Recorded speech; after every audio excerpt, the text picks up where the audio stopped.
Direct News TV. Union leaves bargaining table as federal workers hit picket lines Wednesday morning. Ottawa, Canada's largest federal public service union has left the bargaining table but says it is standing by to resume negotiations when the federal government comes back with a new offer. Federal workers were hitting the picket lines across the country on Wednesday after Canada's largest federal public service union and the government failed to reach a deal by a Tuesday evening deadline. On Wednesday morning, Prime Minister Justin Trudeau said negotiations had paused. Obviously, Canadians have a right and deserve to get the services that they need from the federal government. That's why we need the management and labor to get back to the bargaining table as soon as possible, and continue to make progress, Trudeau said. In a statement, Public Service Alliance of Canada National President Chris Aylward said, bargaining teams are standing by and ready to bargain when the employer comes back to the table with a new mandate. A late Tuesday news release from the Treasury Board of Canada Secretariat says the government and the Public Service Alliance of Canada are still at odds when it comes to key contract issues for both sides.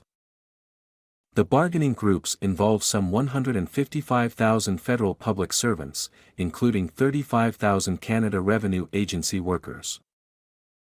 With picket lines expected to be set up Wednesday at some 250-plus locations, the union is calling the strike action, which officially began at 12:01 a.m. Eastern Daylight Time, one of the largest in Canadian history.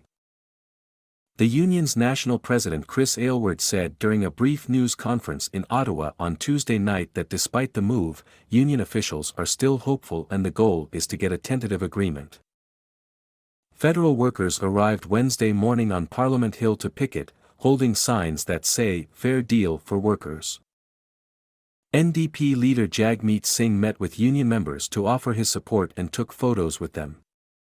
In an interview, Singh put blame on the federal government for failing to deliver a fair deal. "These are workers that were the ones that delivered so much important supports for Canadians when we needed it most in the pandemic," Singh said. "And now they deserve respect." Singh said he's made it clear to the Liberal government that the NDP will not support back-to-work legislation. Treasury Board President Mona Fortier said Wednesday morning that she's hoping some progress can be made in negotiations today. "I am convinced that we can," Fortier said.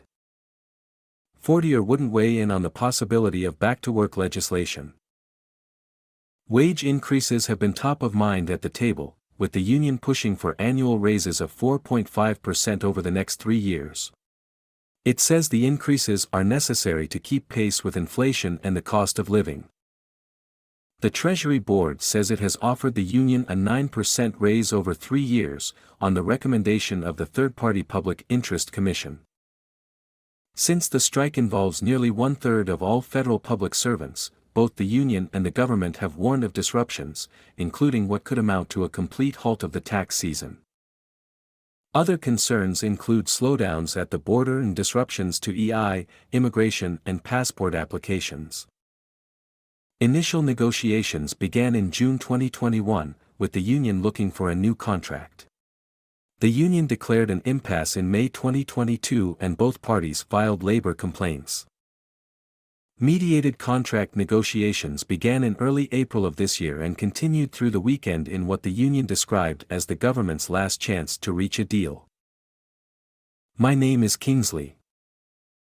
Please like, share, subscribe and hit that notification bell so you can be the first to be notified whenever we post. You won't regret it.